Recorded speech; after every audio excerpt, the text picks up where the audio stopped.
যেমন আমাদের এই কোশ্চেনটা ছিল, the stability of A bus is tested by tilting it on a ramp. The diagram shows the bus that is just about to topple over. Where is the center of mass of the bus? Center of mass কোথায় আছে? Sir সিতে। C. কেন? আমার তো মনে হচ্ছে বিতে। Sir B বেশি উপরে, এটা আনস্টেবল হয়ে যাবে। এখন এটা মানে জাস্ট এখনই উল্টে পড়ে যাবে এরকম একটা স্টেজে আছে, সেটা তুমি কিভাবে আইডেন্টিফাই করো? ছবিটা বড় করি। স্যার হুইলের উপরে যে হুইলটা হচ্ছে বেসটা, সো হুইলের মধ্যে সিটা পড়ছে, বাকি সবগুলো হুইলের বাইরে আসছে।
আমাদের এখান থেকে দেখতে হবে যেটা, যে এই পয়েন্টগুলো থেকে স্কেল ধরে আঁকতে হবে, কোনটা থেকে আমরা লাইন আঁকলে, এবং এখান থেকে যদি লাইন আঁকি ঠিক এইতে যায়, এখান থেকে লাইন আঁকি এটা ঠিক এই জায়গায়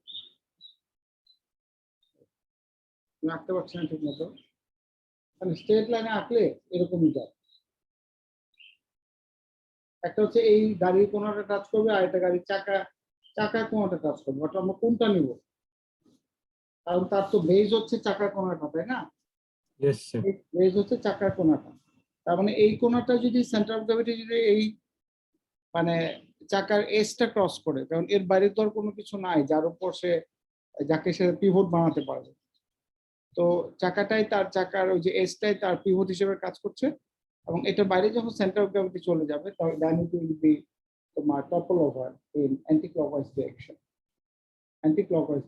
সো দ্যাট আমাদের চিন্তা করতে হবে যে এই ড্রয়িংটা দেখে খালি সব জিনিস দেখে তোমাকে কনফিউজ করার চেষ্টা করবে, বাট তোমার তো আইডিয়া একটাই যে সেন্টার অফ গ্র্যাভিটি যখন বেসকে ক্রস করে তখন এটা উল্টে যায়। সো এটা বলছে the bus is just to topple over, ঠিক আছে? ওর স্ট্যাবিলিটি টেস্ট করছে কতটুকু পর্যন্ত তুমি টিল্ট করাতে পারবা। যখন একটা বাস ডিজাইন করা হয় তখন এরকম বানানো হয়, বানানোর পর তারা চিন্তা করে যে তোমার এটা কতটুকু এটা কতটুকু পরিমাণ টিল করা যাবে, ঠিক আছে? এটা কতটুকু পরিমাণ টিল করা যাবে। তো দেখা যাচ্ছে যে মানে এখন যে অবস্থা আছে এরা বলতেছে যে এটা হলো আমাদের মানে আলটিমেট পজিশন, এর বাইরে গেলেই সে উল্টে পড়ে যাবে। তাহলে বাইরে গেলে যদি সে উল্টে পড়ে যায় তাহলে বলছে যে বলো তো কোথায় সেন্টার অফ গ্র্যাভিটি আছে। তো আমরা তো গাড়ির মাঝখানে, কারণ আমরা তো গাড়ির মাঝখান থেকে নিচে নামায় ফেলি সেন্টার অফ গ্র্যাভিটি, কারণ গাড়ির নিচে থাকে হেভি বডি, যেগুলো হচ্ছে মেটালিক হেভি বডি।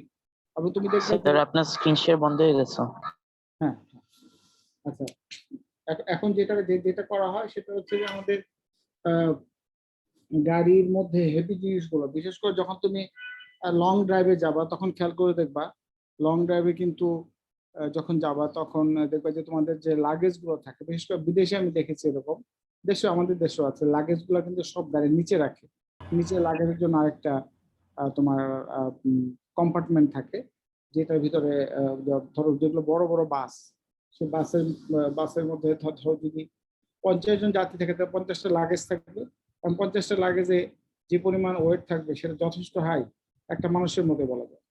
একইভাবে তুমি দেখবা প্লেনের মধ্যেও তাই, প্লেনের মধ্যে যতগুলো প্যাসেঞ্জার যাবে তার প্রায় সমান মানেরই বা তার অর্ধেক ওয়েট সে নিয়ে যায়, 30 কেজি 40 কেজি ওজন নিয়ে যায়।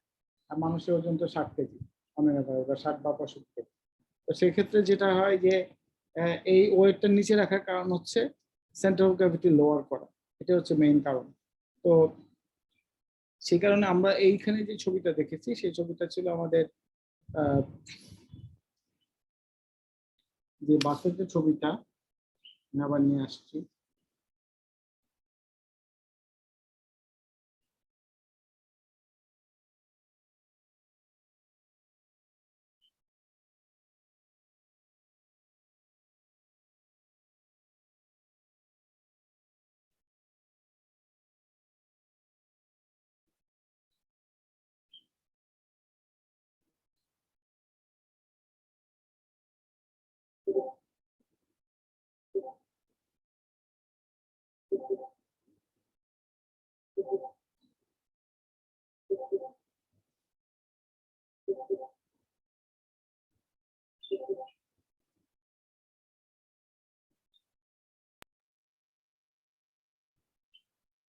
যে এই জায়গাটা তোমরা দেখতে পাচ্ছ যে এখানে আমাদের যদি আমি, এটা তো লাইন অফ অ্যাকশনটা হচ্ছে ভার্টিক্যালি ডাউনওয়ার্ড ওয়েট কাজ করে এবং সেটা পিভটের মধ্যে আছে কিনা, তো সেখান থেকে আমরা লাইনটা আঁকলাম যে সি থেকে লাইনটা আসলে গাড়ির যে হুইলটা আছে তার এইচ দিয়ে যাচ্ছে এবং এটা ইট ইজ স্টিল তোমার হচ্ছে ইকুইলিব্রিয়াম, এখন উঠে যাবে না।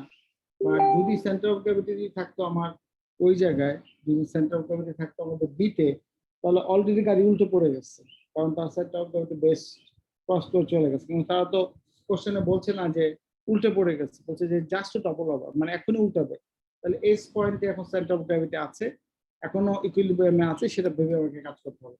এই কোশ্চেনটা অনেক সময় ক্রুশিয়াল হয়ে যায় বা একটু ঘুরে ফেরা দিতে পারে, বাট তোমার আইডিয়া হচ্ছে খুব ক্লিয়ার যে আমার যেই জায়গায় সেন্টার অফ গ্র্যাভিটি থাকা উচিত সেদিকে লাইন টানবো ভার্টিক্যালি ডাউনওয়ার্ডস, তারপর দেখবো যে এটা সেন্টার ম্যাস মানে কোনো একটা বেজের উপর আছে কিনা। যদি সেন্টার অফ গ্র্যাভিটি যদি দেখা যায় বেজে বাইরে চলে গেছে, তাহলে এটা আর ইকুইলিব্রিয়াম থাকবে না, তখন একটা টার্নিং এফেক্ট তৈরি হবে এবং উল্টে পড়ে যাবে, কারণ এই অবজেক্টের পুরোটা ওয়েটই কাজ করতেছে সেন্টার অফ গ্র্যাভিটি। ও যদি পিভটের একটু দূরে চলে যায় তাহলে একটা সে টার্নিং এফেক্ট তৈরি করে দেয়। তো এই হলো আমাদের কনসেপ্ট। স্যার একটা কোয়েশ্চেন ছিল। বলো। স্যার সেন্টার অফ গ্র্যাভিটিতে যদি ডি এর উপর থাকতো তাহলে কি হইতো? যদি ডি হইতো জি স্যার। তাহলে তুমি আরো অনেক উল্টাইতে পারতা, আরো যতটুকু ঘুরাইছো আরো ঘুরাইতে পারতা, তাও তো উল্টাই যেত না। আচ্ছা আচ্ছা আচ্ছা। যদি তুমি ডি এর মধ্যে সেন্টার অফ গ্র্যাভিটি নিয়ে আসতে পারতা, তাহলে এই অবজেক্টটা অনেক বেশি স্টেবল হতো। যতই উল্টাও সে আবার এরকম হয়ে যেত সোজা। এই যে অনেক সময় দেখবা না কিছু টয় বার্ড আছে, তুমি যতই Yes, ঘোরাও yes. Or centre of gravity মুখের মধ্যে থাকে, তার সেন্টার অফ গ্র্যাভিটি স্যার তো এই আনসারে ডিটা আনসার না কেন, মানে এই কোয়েশ্চেনে? বলছে যে সেন্টার অফ গ্র্যাভিটি এমন জায়গায় আছে যাতে মনে হচ্ছে এই গাড়িটা জাস্ট টু টপল ওভার, এক্ষুনি উল্টে পড়ে ওকে যাবে। স্যার, বুঝতে পেরেছি। কারণ ডিতে যদি থাকতো তাহলে তো আর এখন না, আর অনেক পরে উল্টে যেত, ইয়েস উল্টা স্যার। খারাপ হয়ে যেত। এটা তো মানে আর বিতে যদি থাকে তাহলে আর জাস্ট টু টপল ওভার যে কথাটা বলেছে এটা আর এখানে অ্যাপ্লিকেবল হতো না, কারণ কারণ ডি হইলে অলরেডি অলরেডি এটা উল্টে গেছে। কারণ আমার কোশ্চেন বলেছে যে কোশ্চেনে এটাও বলেন নাই যে অলরেডি উল্টে গেছে, আর এটাও বলেন নাই যে এটা উল্টানো আর অনেক অনেক অনেক অনেক কঠিন কাজ, এটাও বলেন। ওরা বলছে এমন একটা স্টেজে আছে যে জাস্ট টু আমরা এই পর্যন্ত কাজ করাতে পারতেছি, এর বাইরে আর নিতে পারছি না। তার মানে কি, এটাই লাস্ট সীমা, তার মানে এটা এখনই আমাদের বেসকে just it is crossing the base. তাহলে কোন পয়েন্টে সেন্টার অফ গ্র্যাভিটি থাকলে we can say that the object is just going to topple over, the center of gravity is just at the edge of the base। এখানে কিন্তু দুইটা চাকার মাঝখানে পুরোটাই কিন্তু আমাদের ইকুইলিব্রিয়ামের জন্য ছিল। এখান থেকে সেন্টার অফ গ্র্যাভিটি ঘুরতে থাকবে একদম লেফট তোমার হুইল থেকে রাইট হুইল পর্যন্ত, যে কোনো জায়গায় যদি সেন্টার অফ গ্র্যাভিটি থাকে তাহলে এটা উল্টাবে না। কিন্তু যতই সে এজের কাছাকাছি চলে আসবে তত তার স্টেবিলিটি কমে যাচ্ছে, আনস্টেবল হয়ে যাবে।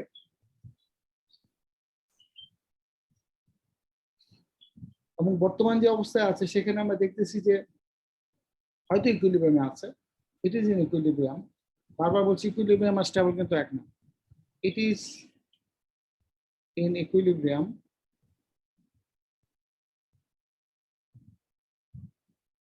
বাট জাস্ট টু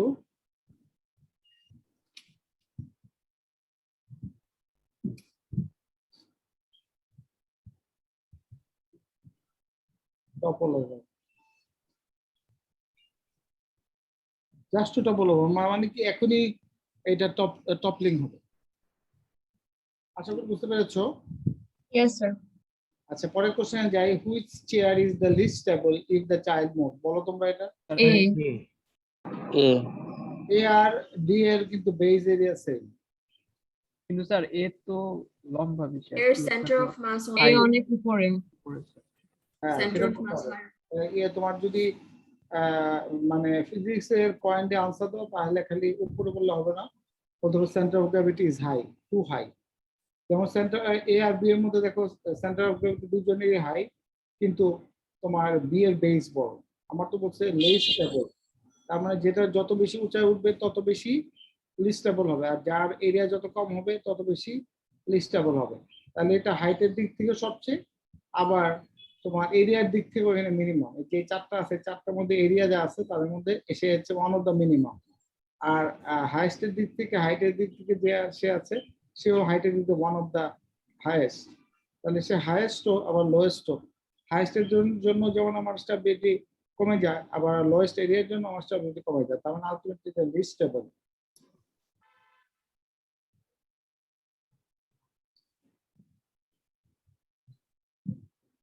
এবার এটা দেখো,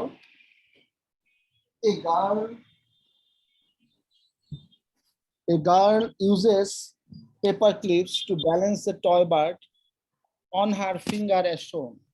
What is the effect of the paper clips? এখানে কিন্তু লেজের মধ্যে কিছু পেপার ক্লিপ দেওয়া হয়েছে এবং এই পেপার ক্লিপগুলো নিচের দিকে অবশ্যই একটা মোমেন্ট তৈরি করছে বা ফোর্স অ্যাপ্লাই করছে। এখন ওরা বলতেছে যে এই পেপার ক্লিপগুলো দেওয়ার উদ্দেশ্যটা কি? পেপার ক্লিপগুলো দেওয়ার উদ্দেশ্য হচ্ছে আমরা এই পাখিটা আমাদের হাতে যা ছিল, তখন তোমার যখন হাতে ছিল তখন সেন্টার অফ গ্র্যাভিটি আমরা ধরে নিচ্ছি যে হাতের উপর ছিল, সে ইকুইলিব্রিয়ামে ছিল, ইকুইলিব্রিয়ামে থাকবে। হাতে যখন পাখি বসে অবশ্যই ইকুইলিব্রিয়ামে থাকে, বাট ওর লেজের মধ্যে যেহেতু টয় বার্ড, লেজটা একটু বাঁকাও দেখাইছে, লেজের মধ্যে যদি পেপার ক্লিপ দিয়ে রাখো তাহলে কি হবে? তাহলে কিন্তু পেপার ক্লিপগুলো নিচে অ্যাড করার কারণে ওই সেন্টার অফ গ্র্যাভিটি কিন্তু নিচে নেমে যাবে। Centre of gravity not necessary যে সেন্টার অফ গ্র্যাভিটি সবসময় অবজেক্টের বডির ভেতরে থাকবে, শেপের কারণে সেন্টার অফ গ্র্যাভিটির পজিশন চেঞ্জ হতে পারে। এখানে পেপার ক্লিপগুলো বসালে যেটা পাচ্ছি, আমাদের centre of gravity position change হয়ে গেছে এবং নিচে নেমে গেছে। তাহলে এটা আরো বেশি ইকুইলিব্রিয়াম, আরো বেশি স্ট্যাবিলিটি হবে। কারণ আমরা যত বেশি, মনে করো তোমার একটা অবজেক্ট আঙ্গুলের উপর আছে, সেও ইকুইলিব্রিয়াম, আবার একটা হেভি অবজেক্ট সেটাও ইকুইলিব্রিয়াম। তাহলে ইকুইলিব্রিয়াম মানে তো সেন্টার অফ গ্র্যাভিটি বেজের উপর আছে, ঠিক আছে, বাট তোমার যদি অবজেক্ট অনেক ম্যাসিভ হয়, মনে করো একটা হাতে রুলার নিয়ে এসো, রুলারটা তুমি হাতে একটা রুলার নিলা, রুলারের মাঝখানে তুমি হাতটা রাখলা, রেখে তুমি রুলারটাকে ব্যালেন্স করলা, বলা যে now the ruler is balance condition and we can say the clockwise movement equals to anti clockwise movement গেল। আচ্ছা এবার তুমি যদি রুলারের মধ্যে দুই পাশে দুইটা ম্যাথ অ্যাড করে দাও, রুলারের দুই পাশে দুটো ম্যাচ অ্যাড করে দাও এবং ব্যালেন্স করো, এখন এটার সাথে আগেরটা ডিফারেন্স কি? এই দুটোর মধ্যে আগের মধ্যে সিমিলারিটি হচ্ছে দুইটার সেন্টার অফ গ্র্যাভিটি যেহেতু ইকুইলিব্রিয়ামে আছে, হাতের উপরে আছে, আঙ্গুলের উপরে আছে বা হাতের উপর আছে, কিন্তু দ্বিতীয়টাতে যখন আমি পাথর বা তোমার ওয়েট অ্যাড করলাম রুলার দুই মাথায়, তখনও ব্যালেন্স করলাম, তখন যেটা হচ্ছে সেন্টার অফ গ্র্যাভিটিটা আমার হাতেই আছে কিন্তু হাতের নিচে নেমে গেছে, হাতের লাইনে আছে। তো প্রথম কথা হচ্ছে সেন্টার অফ গ্র্যাভিটি হাতের লাইনে থাকতে হবে, যেটাকে আমরা বলি center of gravity must be over the pivot. And second point হচ্ছে তোমার সেন্টার অফ গ্র্যাভিটি ওই হাতের লাইনে ঠিক আছে, but as low as possible, যত নিচে নামাতে পারবা তত বেশি সে স্টেবল হবে। তাহলে সেন্টার অফ গ্র্যাভিটি যেটা হচ্ছে centre of gravity must be over the base. Second point হচ্ছে তোমার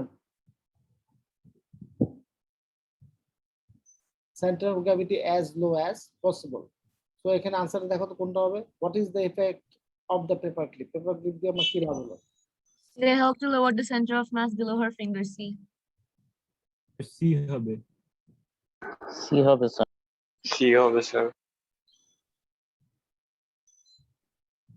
হ্যাঁ, it helps to lower the center of mass below her finger. her finger below. It will be মানে on the line of perpendicular line of the তোমার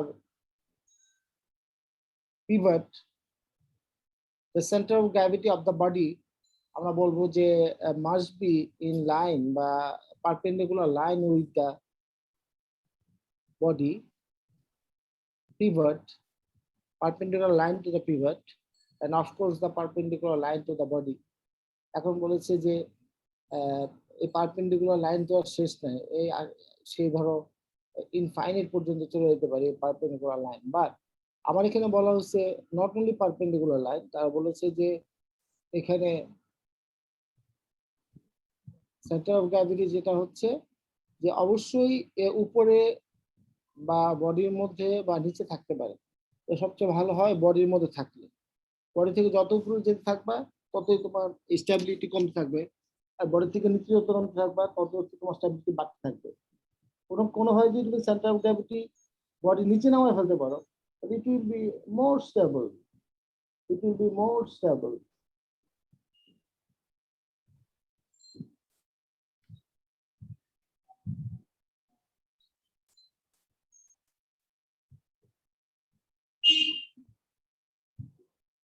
আচ্ছা পরেরটা দেখো তো, পরেরটা বলা হচ্ছে some containers are made from thin glass, which empty container is the most stable? D sir A হবে। Sir, A. D. ডি কে জানে বলছো? আমি কি বলছি? তামজিদ। Yes, sir. আর জাসটা কি বলছো? জাসটা তুমি কোনটা বলছো? আমাদের এখানে কনফিউশন হচ্ছে, আমরা দুইটা আনসার পেলাম, একটা হচ্ছে এ আর একটা হচ্ছে ডি। ডি এর পক্ষে কোনটা? বলো, রেসপন্স করো। আপনার কথাটা কেটে গিয়েছিল, একটু আরেকবার বলবেন কি বলেছিলেন? আচ্ছা, মানে কোনটার পক্ষে হাত তোলা হচ্ছে? হাত তোলা হচ্ছে ডি এর পক্ষে।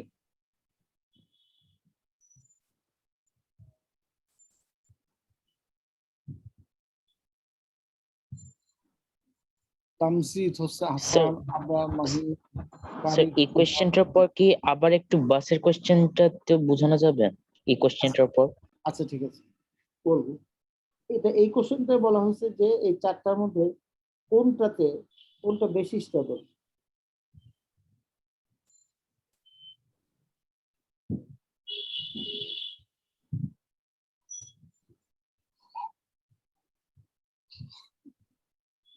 একজন বলতে পারবা? কারিব বলতে পারবা যে কেন তুমি ডি বললা? ডি কেন কারেক্ট? So firstly হচ্ছে B is incorrect because এটার বেজ এরিয়া কিন্তু অন্যগুলোর মতো না, বিকজ ইটস অনেক কম, সি এরটাও কম, আর ডিটা বললাম স্যার এটার বেজ এরিয়া সবচেয়ে বেশি। ডিটা না, জি স্যার। এতেও তো বেজ এরিয়া বেশি। এটাকে তুমি পছন্দ না করে ডিটাকে কেন পছন্দ করলা?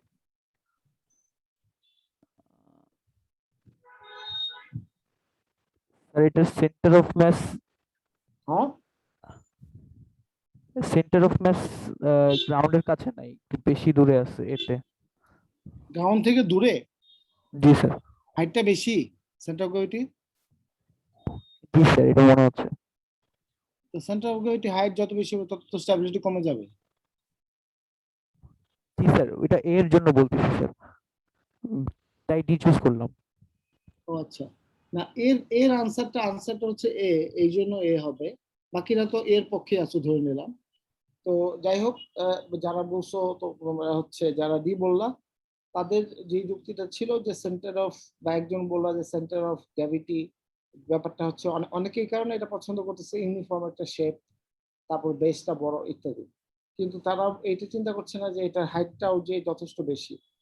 তুমি যদি বলো এটাতেও হাইট সেম, কিন্তু এটাতে দেখো উপরের দিকে শেপটা চিন্তা করে দেখো, উপরের দিকে ম্যাচ কম, শেপটা ইম্পর্টেন্ট। কারণ নিচের দিকে যে শেপ আর উপর দিকে শেপ, নিচের দিকে শেপটা বড় শেপ, যার ফলে যেদিকে বেশি ম্যাচ, যেদিকে বড় শেপ সেন্টার অফ গ্র্যাভিটি সেদিকে যায়। তো তাহলে উপর থেকে নিচের দিকে যদি আমরা যাই দেখবো উপরের দিকে আমাদের শেপটা হচ্ছে ন্যারো আর নিচের দিকে শেপটা হচ্ছে ওয়াইড, যার ফলে যেখানে বেশি ওয়াইড সেই জায়গায় সেন্টার অফ গ্র্যাভিটি নেমে যাবে। শেপটাই আমার খুব ইম্পর্টেন্ট। তো তোমার ডিটাতে ইউনিফর্ম শেপ, সব জায়গায় একই রকম, so middle point of the তোমার container will be the centre of gravity, just middle point of the container. কিন্তু এটাতে আমরা we can say it's the middle point because the bottom side is different from the top side, so that we can say the center of gravity will be falling down due to shape. তুমি দেখো ডিটাকে ধাক্কা দিয়ে যতটাকে ফালতে পারবা, এটাকে ধাক্কা দিয়ে ফালানো খুবই tough, এটাকে ধাক্কা দিয়ে ফালানো খুব টাফ। বিতে ফালাইতে পারবা, সিটাকে ফালাইতে পারবা, ডিটাকেও ধাক্কা দিয়ে ফালাইতে পারবা, পারবা না তা না, একটু কষ্ট হবে, কিন্তু একে কিন্তু ধাক্কা দেওয়া খুব টাফ, ধাক্কা দিয়ে ফালানো উল্টায় ফেলা খুব টাফ, কারণ সেন্টার অফ গ্র্যাভিটি একেবারে অনেক নিচে, not only at the middle of the center, it is not at the middle of the center like the D, it is মানে the height is lower than than the middle point. So middle point is normal, we can consider middle point is the normal center of gravity where it acts, but this center of gravity or for A is, you see the center of gravity is just below the middle point of the container, because নিচের দিকে শেপটা বেশি, যেদিকে বেশি shape সেদিকে centre of gravity যাবে, যেদিকে mass বেশি সেদিকে সেন্টার অফ গ্র্যাভিটি যাবে। অ্যাটলিস্ট নিচের যে শেপটা সেই শেপটাও কিন্তু উপরের শেপের থেকে যথেষ্ট পরিমাণ ঘন, এবং শেপটা কিন্তু একটু দেখো কার্ভ হয়ে গেছে। তোমাকে দেখবা যে তুমি সিমেট্রিক্যাল চিন্তা করে দেখবা কোন দিকে বেশি আছে, নিচের দিকে বেশি না উপর দিকে বেশি। পানি রাখলেও তাই, পানি রাখলেও নিচের দিকেও তোমার পানি রাখার কারণে নিচের দিকে সেন্টার অফ গ্র্যাভিটি যাচ্ছে, নিচে বেশি পানি উপরে কম পানি। বাতাস রাখলেও নিচে বেশি বাতাস উপরে বেশি বাতাস। সব মিলিয়ে আমরা কন্টেনার শেপ চিন্তা করলে নিচের দিকে ম্যাটেরিয়াল বেশি উপরের দিকে ম্যাটেরিয়াল কম। তো এইটা নানা কারণে আমরা বলতে পারি যে এখানে যে সেন্টার অফ গ্র্যাভিটি বলা হয়েছে যে এটা কেন বেশি নেবো, কারণ সেন্টার অফ গ্র্যাভিটি এখানে অনেক নিচে, আর আমাদের কম্পিটিশন হচ্ছে এ আর ডি এর মধ্যেই। সেক্ষেত্রে আমরা দেখছি যে এটা হচ্ছে মাচ প্রিফারেবল। আশা করি কোনো কোশ্চেন নাই এখানে। আমাদের এই নাম্বারটা নিয়ে পরের যেটা, এটা নিয়ে আমাকে বেশ কিছু কথা বলতে হবে, এটা অনেকেই ঝামেলায় পড়বে এই কোশ্চেনটা নিয়ে। এগুলো মকের কোশ্চেন। স্যার আপনি একটু বাসের কোশ্চেনটা বলেছিলেন স্যার, একটু আবার বুঝাতে। বাসের কোশ্চেনটা হচ্ছে তুমি দেখবা বাস হোক আর যে কোনো অবজেক্টই হোক, তার সেন্টার অফ গ্র্যাভিটি সবসময় বেজের উপর থাকবে। এটা হচ্ছে আমাদের ইকুইলিব্রিয়ামের শর্ত, সেন্টার অফ গ্র্যাভিটি সবসময় বেজের উপরে থাকবে। এখন একটা বাস একে তোমাকে জিজ্ঞেস করবে যে এটা কি বাসটা কি ইকুইলিব্রিয়ামে আছে, তুমি বলবো বাসটা ইকুইলিব্রিয়ামে আছে। কেন আছে? কারণ হচ্ছে বাসটা ইকুইলিব্রিয়ামে থাকার কারণ হচ্ছে একটাই, যে বাসের যে সেন্টার অফ গ্র্যাভিটি, বাসের যে সেন্টার অফ গ্র্যাভিটি সেটা বেসের উপর আসছে। বেসটা কি? বেসটা হচ্ছে চারটা চাকা। আমাদের চোখের সামনে আপাত দৃষ্টিতে আমরা দেখতেছি এই বেস হচ্ছে চারটা চাকা, চারটা চাকার উপরে তো সেন্টার অফ গ্র্যাভিটিও থাকবে নাকি? আচ্ছা, এখন চারটা চাকার উপর যদি এই সেন্টার অফ গ্র্যাভিটি থাকে, তুমি আস্তে আস্তে উল্টাইতেছো, তাহলে সেন্টার অফ গ্র্যাভিটি চাকার বাইরে যাওয়ার চেষ্টা করছে। ঘোরালে তো সেন্টার অফ গ্র্যাভিটি একসাথে ঘুরবে অবজেক্টের সাথে সাথে, সেন্টার অফ গ্র্যাভিটি চাকার বাইরে যেতে যাচ্ছে। বাইরে গিয়ে যদি কোনোভাবে এমন উল্টাইলা যে সেন্টার অফ গ্র্যাভিটি যে কোনো একটা চাকার এজের বাইরে চলে গেল, তখন কিন্তু অবজেক্ট উল্টে পড়বে। এটা তো বুঝছো? Yes sir. আচ্ছা, এখন যদি বলে এরকম এ বি সি চারটা পয়েন্ট দেয়, গাড়ির যে হাইট আছে সে হচ্ছে এ বি সি ডি 20 পর্যন্ত দেয়, তোমাকে যদি বলা হয় কোন পয়েন্টে মানে এই সেন্টার অফ গ্র্যাভিটিকে কোন পয়েন্টে ট্রান্সফার করলে গাড়িটা সবচেয়ে বেশি স্টেবল হবে, তাহলে কি বলবা? সবার উপরেরটা না সবার নিচেরটা? সবার নিচেরটা। আচ্ছা, আর যদি বলা হয় যে সবার নিচেটা হলে সবচেয়ে বেশি স্টেবল, ঠিক আছে? আর সবার উপরে হলে স্টেবল তো দূরের কথা, ইকুইলিব্রিয়ামই না, তাহলে অলরেডি গাড়িটা উল্টো পড়ে গেছে এরকম আমাকে বুঝতে হবে, কারণ সেন্টার অফ গ্র্যাভিটি অলরেডি বেসের বাইরে চলে গেছে, তার মানে এটা আর ইকুইলিব্রিয়ামে নাই। ইয়েস স্যার, বুঝছি। এখন কোশ্চেনে বলতেছে যে আমি যে গাড়ির ছবিটা দেখাচ্ছি তার সেন্টার অফ গ্র্যাভিটি একেবারেই বেজের কোনায় আছে, এর একটু বাইরে গেলে সাবধান। অনেক সময় মুভিতে দেখবে এরকম কিছু দেখায় যে একেবারে পুরো গাড়িটা মানে হিরোইন সহ পুরো গাড়িটা একেবারে কোনো একটা অ্যাক্সিডেন্ট বা কোনো একটা কারণে এরকম ঝুলে আসছে, একটু বাতাস বা কেউ টোকা মারলে গাড়িটা উল্টো পড়ে যাবে, কারণ এখন ইকুইলিব্রিয়াম আছে কি কেন? কারণ সেন্টার অফ গ্র্যাভিটি এখনো এই চাকা বা যে কোনো বেজের উপর আছে, এই জন্য জাস্ট একটু নড়তেছে, আর একটু ধাক্কা মারলেই উল্টো পড়ে যাবে। তো আমাদের এই কেসটাই হচ্ছে এইটা এ, যে ওরা বলতেছে যে centre of gravity is just over the base and it is just to topple over, তাহলে যদি বলে এখন বলো তাহলে কোনটা সেন্টার অফ গ্র্যাভিটি আছে, তো চাকা কোণা থেকে একটা পারপেন্ডিকুলার লাইন আঁকো এবং লাইন আঁকার পর ওই লাইনের মধ্যে যে পয়েন্টটা থাকবে সেটাই হচ্ছে আমার সেন্টার অফ গ্র্যাভিটি। মানে বুঝতে পারলা? স্যার লাস্ট স্টেটমেন্টটা আবার বলবেন? হ্যাঁ, এইখানে এই যে দেখো আমরা বিটা যদি হয়, বিটা কিন্তু গাড়ির এই যে বেসটা আছে বেসটা ক্রস করে চলে গেছে, বেস কিন্তু আমাকে দেখতে হবে এটাই তো আমাকে লাস্ট পর্যন্ত ঠেকাবে, এরপরে আর কি কেউ ঠেকাতে পারবে? মানে বেসটা তো এই যে লাস্ট যে তোমার এই যে গ্রিন কালারের যে ডটটা দিলাম এই পর্যন্ত আমরা বলবো গাড়িটা বেজের উপর আছে। এখন আমরা দেখলাম সি পয়েন্ট যেটা আছে এটার সেন্টার অফ গ্র্যাভিটি বেজের উপর আছে, আর ডি এর সেন্টার অফ গ্র্যাভিটি বেজের উপর আছে? ডি এর সেন্টার অফ গ্র্যাভিটি কি বেজে আছে? ইয়েস স্যার, মানে চারটা চাকার মধ্যে আছে। ডিটা কিন্তু বেজের উপরই আছে না? ইয়েস। তোমার বেস কিন্তু এখান থেকে এই পর্যন্ত, তাহলে ডি এর যে সেন্টার অফ গ্র্যাভিটি বেজের উপর আছে না? জি আছে স্যার। না? সি এর সেন্টার অফ গ্র্যাভিটি কি, সি যদি সেন্টার অফ গ্র্যাভিটি থাকে এটা কি এটা কি বেজের উপর আছে না? সি কি বেজের উপর আছে? জি স্যার আছে। জি স্যার। বি কি বেজের উপর আছে? না স্যার। No sir. এ কি বেজের উপর আছে? No sir. না স্যার। তুমি এ আর বি বলতে পারবা? ওরা তো বলে না যে গাড়ি উল্টা পড়ছে, এ আর বি তে যদি থাকতো গাড়িটা অলরেডি গন। এরকম কি কোশ্চেনে বলছে যে গাড়িটা উল্টে গেছে? No sir. না স্যার, মানে উল্টে যাওয়ার মোমেন্টটাতে আছে। উল্টে যাওয়ার মোমেন্ট আছে, কিন্তু উল্টে গেছে বলে না, উল্টে গেছে বলছে? No sir. উল্টে যদি না যায় তাহলে এ আর বি হবেই না, কারণ এ থেকে থাকলে উল্টে যেত, বিতে থাকলেও অলরেডি উল্টে গেছে, এতেও যদি তুমি দাও এটা তো বেজের অনেক দূরে, হবে না। এ দিলে অলরেডি উল্টে গেছে, বি দিলে অলরেডি উল্টে গেছে, আর যদি সি থাকে তাহলে কি সিতে থাকলে কি উল্টে গেছে? সিতে থাকলে কি উল্টে গেছে কিনা বলো? না না, নো স্যার, উল্টাই নেই। সিতে উল্টায় নাই, কিন্তু ইট ইজ মানে ইন রিস্ক, যে কোনো সময় উল্টে যেতে পারে, ঘটতেছে।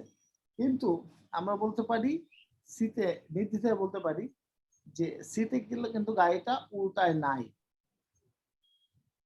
আর ডিতে কি উল্টাইছে? হ্যাঁ না স্যার। তার মানে সি আর ডিতে থাকলে গাড়িটা উল্টায় নাই, ঠিক আছে? যেহেতু গাড়িটা উল্টায় নাই আমরা সি এবং ডি এর মধ্যে চয়েস করি, ডি নিব। ডি যদি থাকতো তাহলে তো আর কোনো চিন্তাই ছিল না, কারণ তোমার যদি আমাদের ডিটা কারেক্ট হতো তাহলে তো গাড়িটা স্ট্যাবল এবং উল্টেও পড়তো না, আর অনেকক্ষণ ঘুরাইতে পারতাম গাড়িটা, আরো টিল করতে পারতাম। কোশ্চেন বলে দিচ্ছে the car is just to topple over, এখনই উল্টে যাবে, এখনই উল্টে যাবে। তুমি কোনটা নিবা এবার বলো, সি নিবে না ডি নিবা? স্যার সি নিব, কারণ ডি হলে তো উল্টাতো না, টপল করতে সময় লাগতো আর। হ্যাঁ, অনেক কষ্ট হতো। আর ওরা তো বলতেছে এখন যে অবস্থায় আছে কষ্ট হবে না, উল্টে যাওয়ার জন্য প্রস্তুত। তাহলে আমরা বলবো যে যদি উল্টে যাওয়ার জন্য প্রস্তুতি হয়, সেন্টার অফ গ্র্যাভিটি কেন আমরা ওই জায়গায় রাখছি না?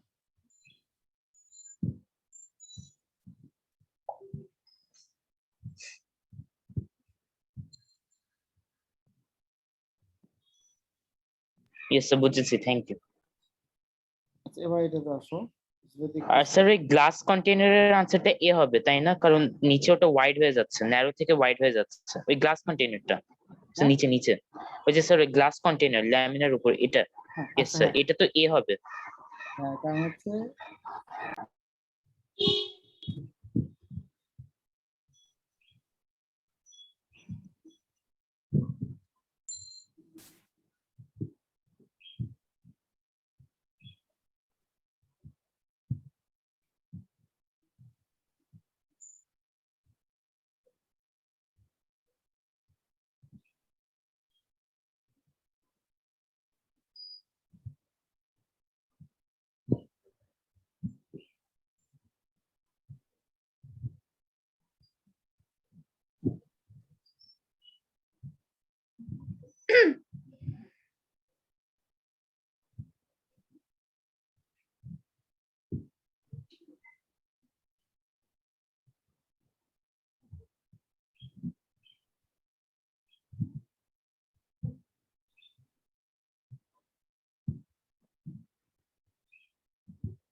প্রথমটা হচ্ছে ম্যাসো higher,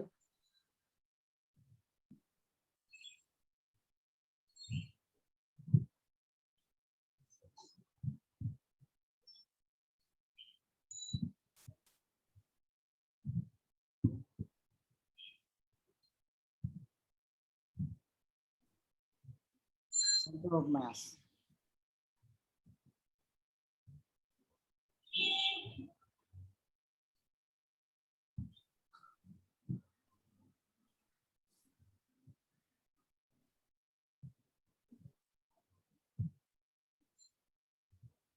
Center of mass of a body is defined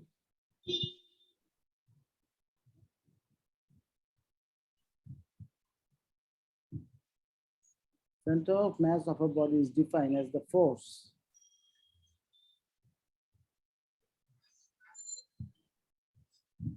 or weight acting through this point. Center of gravity of a body is the point at which the whole weight acts. তুমি already লিখছো তাই না, আগে লিখছো। Center of gravity is the point at which the whole weight acts. এখানে P তে অবজেক্টটা suspended করা হচ্ছে, আর সেন্টার অফ গ্র্যাভিটি পয়েন্ট কোনটা?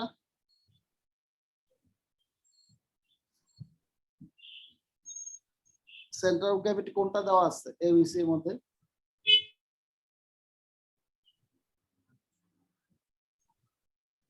এবিসি এর মধ্যে কোনটা সেন্টার অফ গ্র্যাভিটি?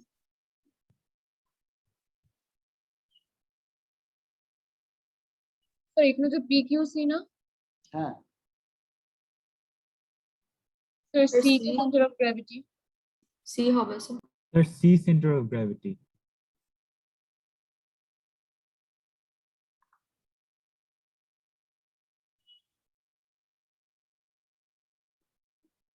দেখো Yes, sir. C, center of gravity. C যদি সেন্টার অফ গ্র্যাভিটি হয় আর পিভট কোনটা? Pivot. Sir, P. P. C যদি সেন্টার অফ গ্র্যাভিটি হয় তাহলে সি দিয়ে ওয়েট কাজ করে, তাহলে পাইভট কোনটা যেটা রেসপেক্টে ঘুরতেছে অবজেক্টটা? Sir, P. P. হ্যাঁ পি। এখন এই পি হচ্ছে পাইভট আর সেন্টার অফ গ্র্যাভিটি আছে। এখন তুমি যেটা করবা সেটা হচ্ছে প্রথমে পারপেন্ডিকুলার, যেহেতু আমার কাছে এখানে তোমার মানে নোন কোয়ান্টিটি গুলো আছে, তোমার হচ্ছে ফোর্স, তোমার হচ্ছে ছবি এঁকে দেখাই।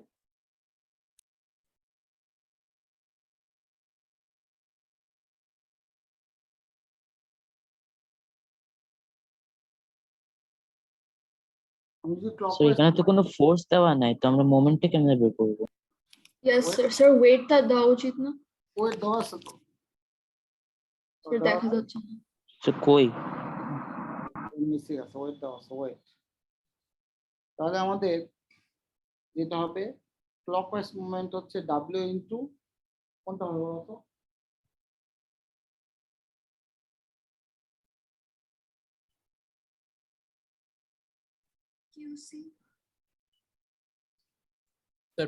PX. পিএক্স না, পিএক্স এর কিছুই দেওয়া নেই, আমরা কি বলতে পারি ডাব্লিউ ইনটু কিউসি। উপরে যদি একটা প্যারালোগ্রাম ধরো তাহলে আমরা বলতে পারি না যে পিএক্স ইকুয়ালস টু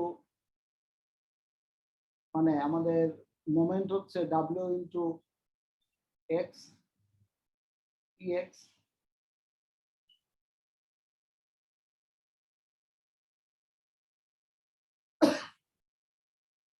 এটা হচ্ছে ওয়েটটা আমরা হয়তো ভ্যালুটা জানি না, কিন্তু ওয়েটের ভ্যালু তো অবশ্যই এটা আছে, থাকবে, দেওয়া ছিল কোশ্চেন দেওয়া ছিল, আমি লিখতে মিসিং করে ফেলছি। তাহলে এই ওয়েটের সাথে যে আমাদের ডিস্টেন্সটা আছে সেটা তো moment.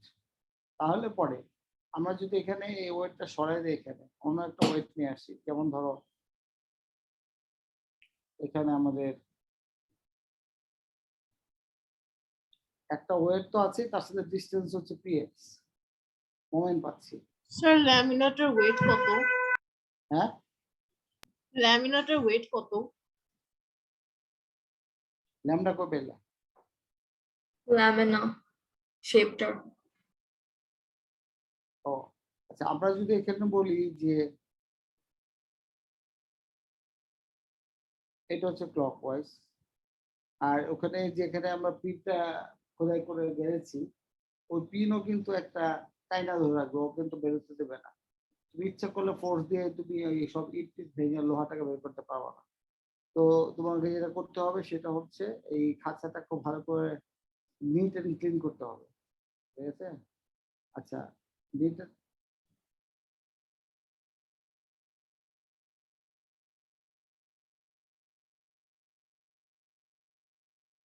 W into PX equals to W into QC. W into PX equals to W into QC. কারণ হচ্ছে আমাদের PX equals to QC. আচ্ছা এখন এই জায়গাটা তোমার ধরতে হবে, কারণ তোমার PX কিন্তু দেওয়া নাই, দেওয়া আছে QC। তাহলে আমরা কিন্তু নিব আমাদের এটা ঘোরাবে কোন দিকে, ক্লকওয়াইজ মোমেন্টে ঘোরাবে, এবং আমরা বলতে পারবো therefore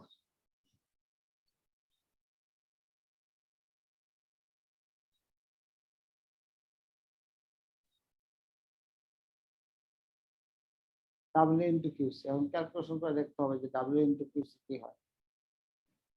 মানে এখানে বোঝানো পাওয়া হচ্ছে মেইনলি পারপেন্ডিকুলার ডিসটেন্সটা, যেমন তুমি পি থেকে যে লাইন টেনেছো তার নাম হচ্ছে PX।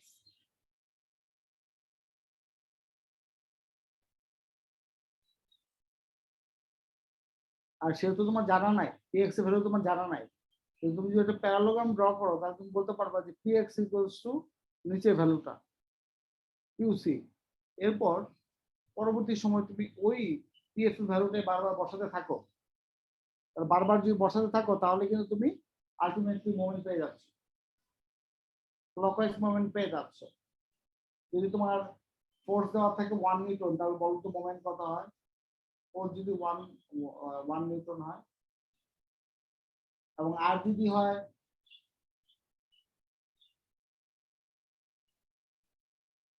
Sir, 1 Newton হলে 0.30 Newton meters. আচ্ছা, তাহলে সেটাই হচ্ছে আমাদের মোমেন্ট। কোনো অসুবিধা তো নাই। আমরা যদি মোমেন্ট বের করতে বলে তাহলে ক্লকওয়াইজ না অ্যান্টি ক্লকওয়াইজ? Clockwise. ক্লকওয়াইজ। তাহলে ক্লকওয়াইজ মোমেন্ট এবং হচ্ছে 3 to 1 শেষ হয়ে গেল।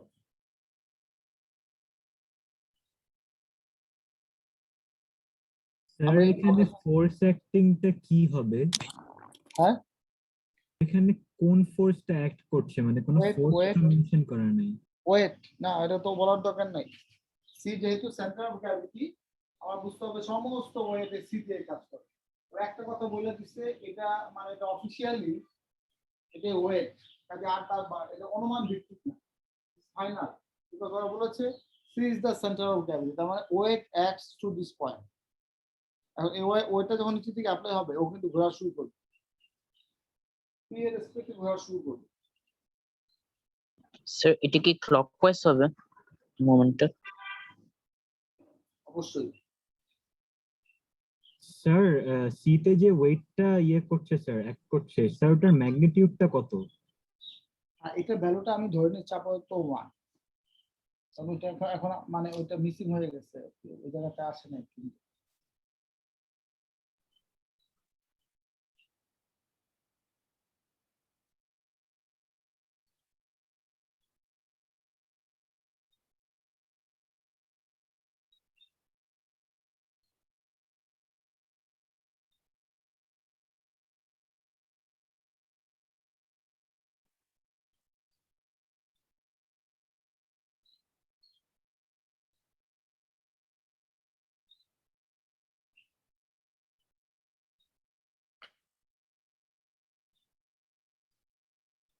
One Newton.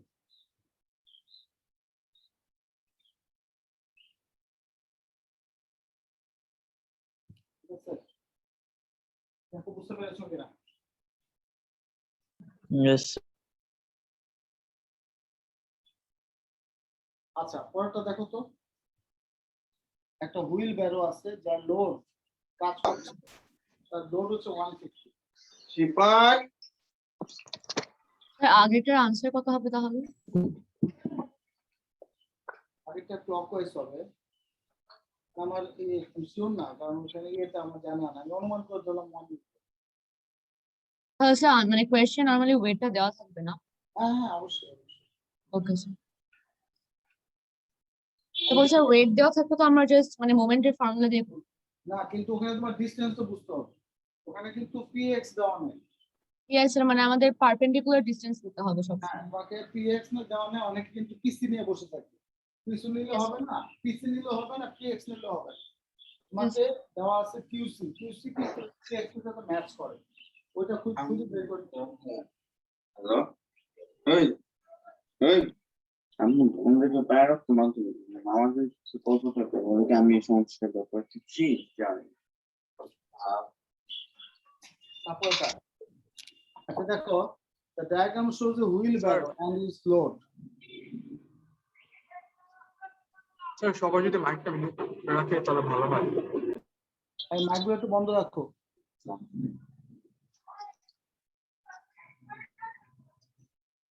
সালমান, সালমান কি আছো? সালমান,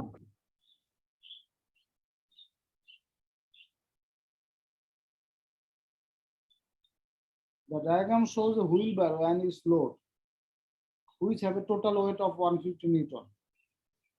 তাহলে যে 150 নিউটন কাজ করছে, এটা এটা কোন পয়েন্টে কাজ করছে বলো তো? স্যার 150 নিউটন, ওই যে যেখানে পয়েন্টে দেওয়া আছে ওইটা। হ্যাঁ, Center of mass থেকে। সেন্টার এটার অফ নাম হচ্ছে সেন্টার অফ মাস বা সেন্টার অফ গ্র্যাভিটি। এটা না বললেও আমরা বুঝতে পেরেছি। This is supported by a vertical force F. এটা সেন্টার অফ গ্র্যাভিটিতে যে ফোর্সটা কাজ করতে এটাতে ক্লকওয়াইজ ঘুরে ও নিচে নেমে যেত, বাট আমরা একটা এফ ফোর্স অ্যাপ্লাই করে এটাকে ব্যালেন্স করেছি, সাপোর্ট করেছি। What is the value of the F? Support করেছি মানে ইকুয়াল ভাবে এনেছি। Clockwise movement equals to anti clockwise movement. Clockwise movement হচ্ছে 150 ইন্টু 0.75 আর অ্যান্টি ক্লকওয়াইজ মুভমেন্ট হচ্ছে এফ ইন্টু পুরোটা 0.75 প্লাস 0.75। লিখে নাও ক্লকওয়াইজ অ্যান্টি ক্লকওয়াইজ। ক্লকওয়াইজ হচ্ছে 150 into centre of the wheel 150 into 0.75 আর অ্যান্টি ক্লকওয়াইজ হচ্ছে F into 2 into 0.75। Sir, 75 newtons. So F এর value 75.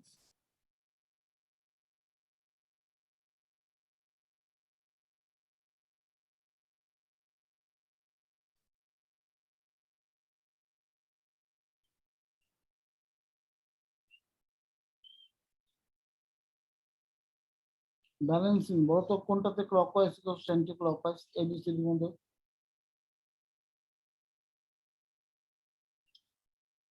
Sir, questionটা কি?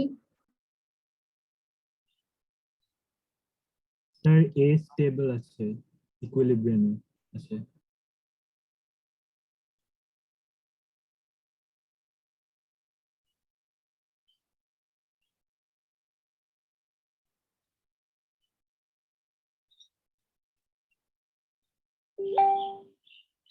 কোনটা ইকুইলিব্রিয়াম আছে? Sir, B, sir, A equilibrium এ। Sir, A. Sir B. Sir, B anti-clockwise এ। Anti-clockwise rotate করবে।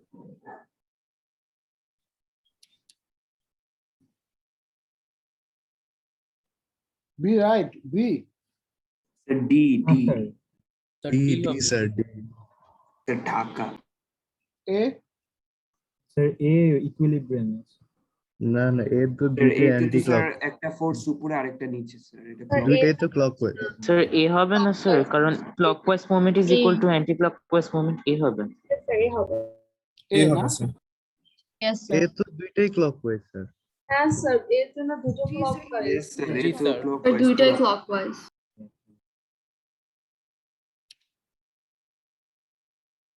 এটা চোখের Sir, দেখায় is ভুল it? হয়ে যায়।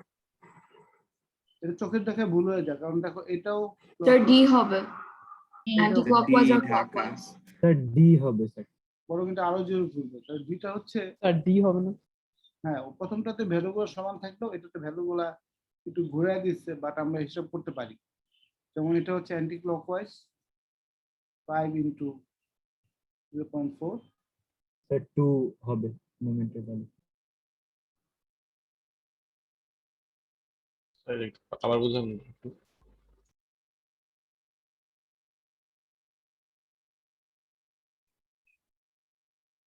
অনুশ্রী একটু বুঝাতে পারবা? দেখো তো বলো তো দেখি, তোমার মুখ থেকে বোঝা যেতে পারে বলো তো এটা Yes, কেন sir. হবে না? এটা একটু বোঝাও তো, এটা কেন হবে না?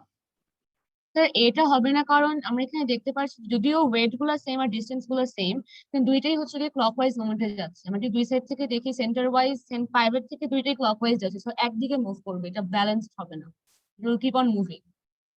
এটা ঘুরতেই থাকবে ঘুরতেই থাকবে, ইয়েস স্যার। কারণ ও যে অ্যান্টি ক্লকওয়াইজ যে দিয়েছে তাকে থামানোর জন্য দরকার ক্লকওয়াইজ।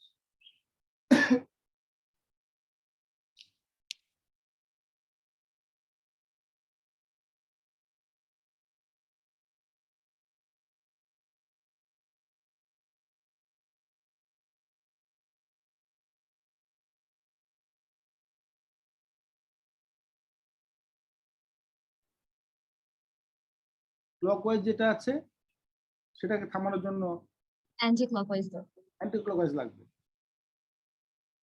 এই নাম্বারটা দেখে আমাদের কাছে প্রথমে মনে হয় কারেক্ট আনসার, কারণ ওখানে ফোর্স দুটার ভ্যালু একই, ডিস্টেন্স দুটার ভ্যালু একই। আমরা খেয়াল করতে পারি না যে ট্রেন যাচ্ছে উপরে আবার ট্রেন যাচ্ছে নিচে, এটা কিন্তু একটা অবজেক্টকে ঘোরাইতেই থাকবে, দুটো মোমেন্ট একই দিকে, কিন্তু আমার দুটো মোমেন্ট অপোজিট ডিরেকশন থাকতে হবে। এরকম অপোজিট ডিরেকশনে বিটা আছে, কিন্তু বিটাতে আবার মিলে না, মোমেন্ট মিলে না। সিটাও আবার একই ডাইরেকশন হবে না।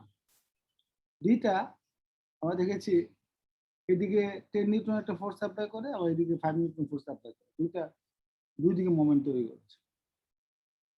তো সেই কারণেই আমার ম্যাগনিটিউডও সেম। তো clockwise moment equals to anti-clockwise moment.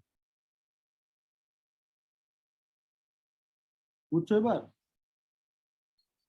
G sir.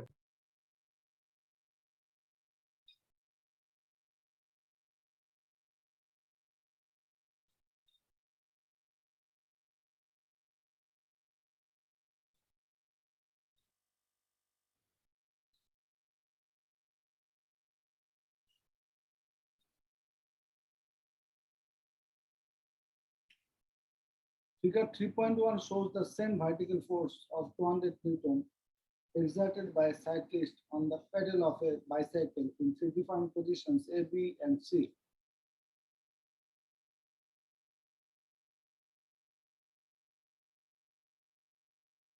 State the position A, B, or C in which the force exerts the largest moment about the pivot. কেউ সবচেয়ে বেশি মোমেন্ট দিচ্ছে? সি হবে। Sir B.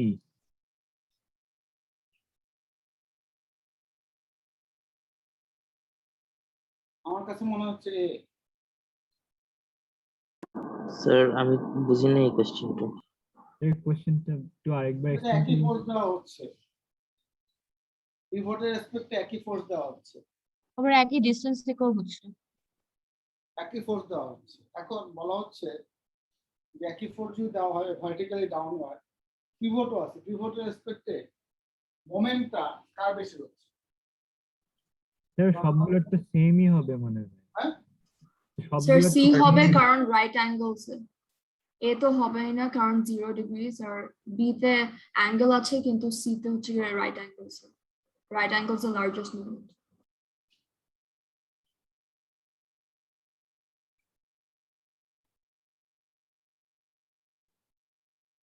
সেটা B হবে না, কারণ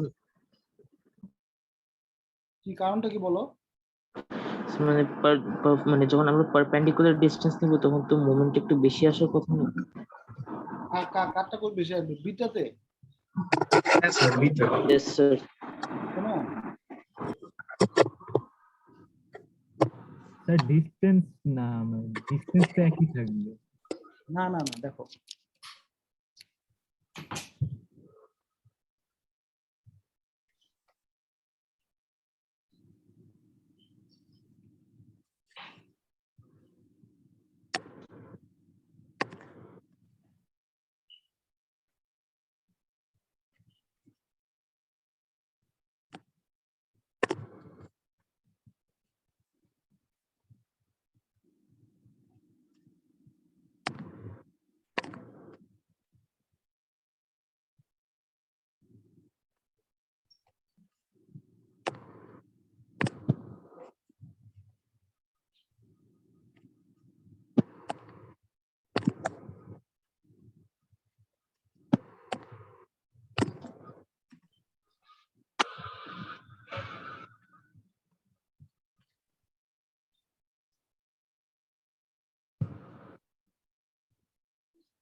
আচ্ছা দেখো,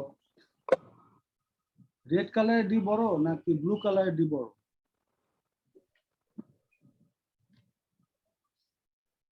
স্যার ব্লু কালার আন্দাজে কথা বলো না। স্যার রেড কালার রেডটা এটা একটা রাইট অ্যাঙ্গেল ট্রায়াঙ্গেল। হাইপোটেনিউসটা বড় না? Yes sir yes sir. তাহলে আমাদের ডি এর রেসপেক্টে যেটা হাইপোটেনিউস ধরেছি ডি, এই ডি এর রেসপেক্টে আমাদের D1 কমে গেল। আমি যদি একই জায়গায় ওর যে ডি, সেই একই জায়গায় যদি আমি ফোর্স অ্যাপ্লাই করি, আমার এটা তো পারপেন্ডিকুলার ডিসটেন্স না, পারপেন্ডিকুলার ডিসটেন্স হচ্ছে নিচেরটা D1। ডি দুইটারই যদি ডি সেম থাকে তাহলে কিন্তু এই দ্বিতীয়টা বেলায় ডি নিলে হবে না, নিতে হবে দ্বিতীয়টা বেলায় D1। তাহলে পারপেন্ডিকুলার ডিসটেন্স নিতে হবে স্যার। হ্যাঁ, তাহলে সেক্ষেত্রে পারপেন্ডিকুলার ডিসটেন্স সবসময় ছোট হবে। আর যখন একেবারে হরাইজন্টাল থাকে তখন তো আমরা ম্যাক্সিমাম পারপেন্ডিকুলার ডিসটেন্স নিতে পারি। আর দ্বিতীয়ত হচ্ছে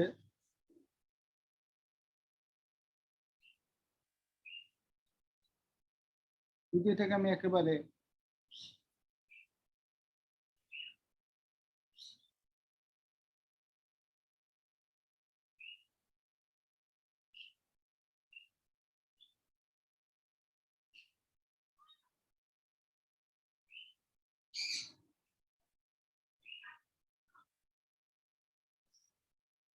এটাও দিই, এই পারপেন্ডিকুলার ডিসটেন্স এটা করসপন্ডিং পারপেন্ডিকুলার ডিসটেন্স আরো কমে যাবে। সেই কারণে আমরা যতই তোমার হাতে কলমটা নিয়ে টেস্ট করে দেখো না, কলমের মাঝখানে হাতে দাও, তবে কলমটা ঘোরাও, কলমের দুই মাথার মধ্যে, কলমের তোমার টপ আর বটম পয়েন্টের মধ্যে ডিস্টেন্সটা দেখো তো। যখন তুমি হরাইজন্টালি ধরছো তখন তাদের মধ্যে ডিস্টেন্সটা বেশি না, যখন তুমি আস্তে আস্তে কাজ করতেছো তখন তাদের মধ্যে পারপেন্ডিকুলার ডিসটেন্স বাড়ে না কমে কাজ করলে?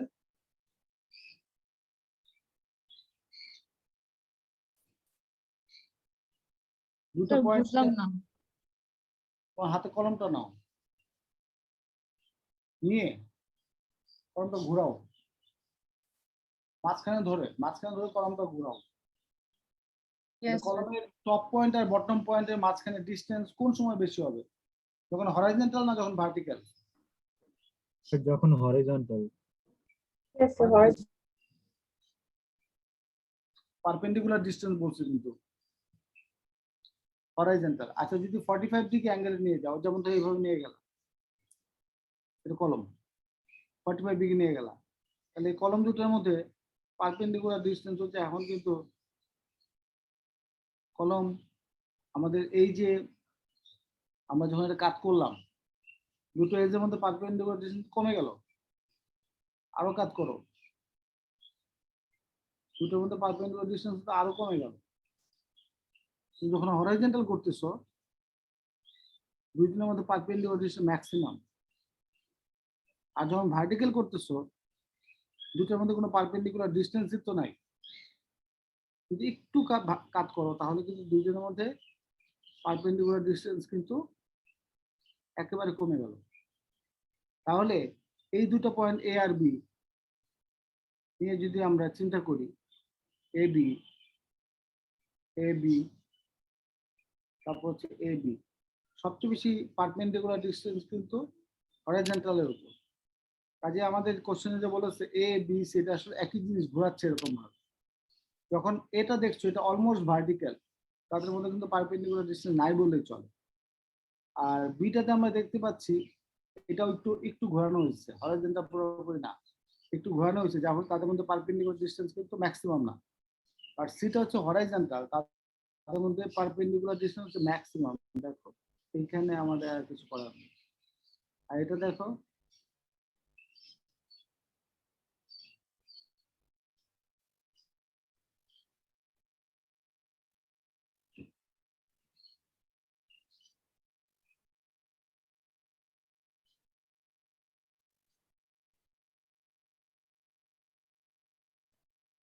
পারপেন্ডিকুলার ডিসটেন্স নাই বললেই চলে।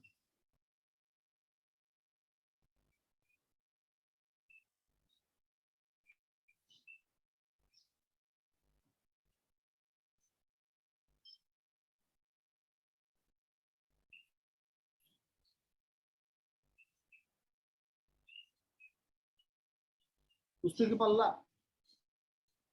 Yes, sir. Yes, sir.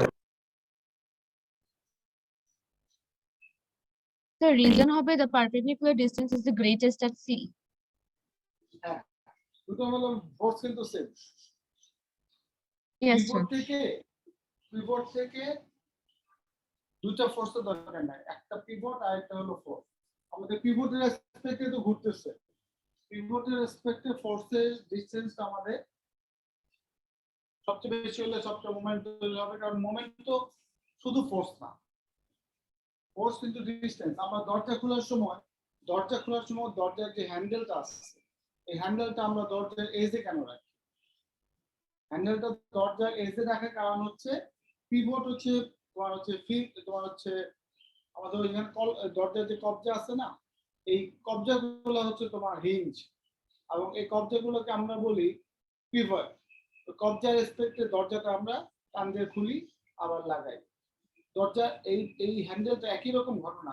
এটাকে তুমি যদি খুলতে যাও দেখবে যে এই হ্যান্ডেলটা আমাদের একদম দরজার কোনায় থাকাতে পিভট থেকে পারপেন্ডিকুলার ডিসটেন্সটা বেশি হচ্ছে, ঘোরাইতে অনেক সুবিধা। ঠিক আছে, তো আমরা হচ্ছে একটা পিভটের রেসপেক্টে যখন আরেকটা ফোর্স অ্যাপ্লাই করব, তখন আমার পারপেন্ডিকুলার ডিসটেন্সটা অ্যাপ্লাই করতে হবে। কারণ তুমি দেখেছো না ওই যে তোমাদের যে দেখালাম একটা সিসর এক্সাম্পল, সিসর এক পাশে বসেছে বাবা, আরেক পাশে বসেছে বাচ্চা। তো বাবা হচ্ছে কি, বাবা তো বসলে তার ওয়েট বেশি, সে বাচ্চাকে উপরে উঠে ফেলেছে। ছেলে তো আবার ফিজিক্স জানে, সে টেকনিক করে কি করছে, সে একদম ওই সিসর যে আরেক পাশে যেখানে বসছে, এটা বাবা তো সামনে বসছে আর ছেলে বসছে অনেক দূরে, তো ছেলে বাবাকে উঠে ফেলেছে। তো ছেলের ম্যাচ কম থাকাতে কি হয়েছে, সে বলছে যে আমি তো এটা রোটেশন, এটা ঘোরানোর কাজ, দুই দিকে দুইজনের মোমেন্ট অ্যাপ্লাই করে ঘোরাচ্ছে। ছেলেটা চিন্তা করতেছে আমার যেহেতু ম্যাচ কম, অসুবিধা নাই, আমি টেকনিক জানি, টেকনিক হচ্ছে ডিস্টেন্স, আমি ডিস্টেন্স বাড়ায় নিলাম, আমি দূরে গিয়ে বসলাম। তাইলে এই ফোর্স ইনটু ডিস্টেন্স দুটো মিলিয়ে কিন্তু ফাংশন, যার ম্যাচ বেশি সে কম ডিস্টেন্স দিলেও হয়, আর যার যার হচ্ছে ম্যাচ কম সে ডিস্টেন্স বাড়ায় নেবে, তাহলে কিন্তু ক্লকওয়াইজ টু অ্যান্টি ক্লকওয়াইজ হবে। তো আমাদের এখানে এটা একটা এক্সাম্পল দিয়েছে যে 200 নিউটন তিনটা ফোর্সে কাজ করছে পিভটের রেসপেক্টে, কোনটা ম্যাক্সিমাম মোমেন্ট দিবে, তাহলে আমরা বলবো যেটা পারপেন্ডিকুলার ডিসটেন্স ম্যাক্সিমাম। সবগুলা কিন্তু এমনি ডিসটেন্সে, সবগুলা কিন্তু ডি, কিন্তু আমার তো এই ডি চাই না, হচ্ছে পারপেন্ডিকুলার ডিসটেন্স কত, কারণ সিটাতে নরমাল ডিসটেন্স যা পারপেন্ডিকুলার ডিসটেন্স তাই, বিটাতে ওতে নরমাল ডিসটেন্স ডি আছে কিন্তু পারপেন্ডিকুলার ডিসটেন্স কমে গেছে, আর এটাতে অলমোস্ট নরমাল ডিসটেন্স ঠিক আছে আর পারপেন্ডিকুলার ডিসটেন্স অলমোস্ট জিরো, কারণ এটা ভার্টিক্যাল হয়ে গেছে। তো ফোর্স যদি কাজ করে কিভাবে দিয়ে কাজ করে, তাহলে মানে যখন খাড়া হয়ে গেল মাঝখানে সেন্ট্রাল গ্র্যাভিটি আর উপরে ফোর্স, তাহলে তো আর এটা কোনো মোমেন্ট তৈরি করতে পারবে না। যতক্ষণ পর্যন্ত সেন্ট্রাল গ্র্যাভিটি কিবোর্ডে লাগাই থাকবে তখন মোমেন্ট তৈরি হবে। বুঝতে পেরেছো? Yes, sir. Yes, sir.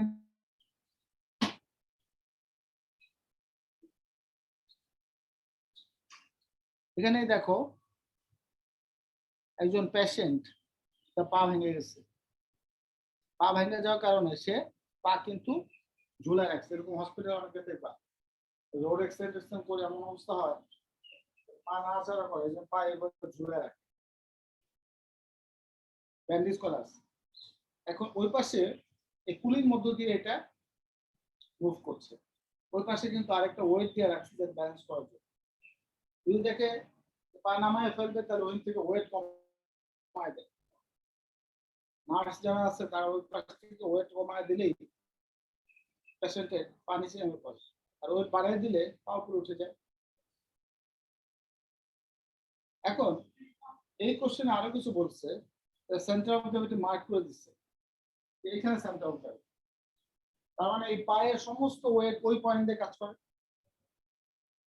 ওই যে পাশে একটা ডায়াগ্রাম ভেঙেও দিচ্ছে একেবারে ডিটেলস, মানে হচ্ছে ফ্রি বডি ডায়াগ্রামের মতো। সেখানে আমরা দেখছি সেন্টার অফ গ্র্যাভিটি দিয়ে ওই 120 কাজ করছে, কারণ তার পায়ের ওয়েট হচ্ছে 120। আচ্ছা, আর হিপ হিপ পয়েন্ট বা পিভট যেটা রেসপেক্টে হিপ পয়েন্টের রেসপেক্টে কিন্তু এরকম এটা তোমার এটা হাত মানে মূলত এটা পা না এটা হাতে ভাবে ঝুলা রাখছে। তাহলে হিপ পয়েন্ট মানে হাতটা তোমার যেটা রেসপেক্টে ঘুরে এটা হচ্ছে পিভট। তোমার হাতটা এভাবে নাড়াচাড়া করো আর এক্সারসাইজ করে যেভাবে হাত উপরে উঠাও নামাও উপরে উঠাও নামাও। বাম হাতটা তোমার হাতের হিপ জয়েন্টে ধরো, ধরে হাতটা উপরে নিচে নাও, উপর অংশ নাড়াও। তাহলে পরে এই হিপ জয়েন্ট আমার এখানে যেটা রেসপেক্ট তোমার হাতটা ঘোরাতে পারতেছো, ঠিক আছে? সেইটা হচ্ছে হিপ জয়েন্ট এবং আমাদের এই পুরো ফিগারের ডায়াগ্রাম আঁকা হয়ে গেল। আর ফোর্সটা কিন্তু উপরে কাজ করছে, তুমি দেখো পিভটের মধ্যে দিয়ে ওয়েট কাজ করবে নিচে। আর পিভট মানে পুলি ফাংশন হচ্ছে পুলিতে তুমি যেদিকে ফোর্স দিবা তার উল্টা দিকে ফোর্স কাজ করে, কারণ তুমি কিন্তু আসলে ওয়েট ঝুলাইছো নিচের দিকে আর ওই হিপ জয়েন্ট মানে ওই হাতের মধ্যে কাজ করতেছে কিন্তু ফোর্সটা উপরের দিকে।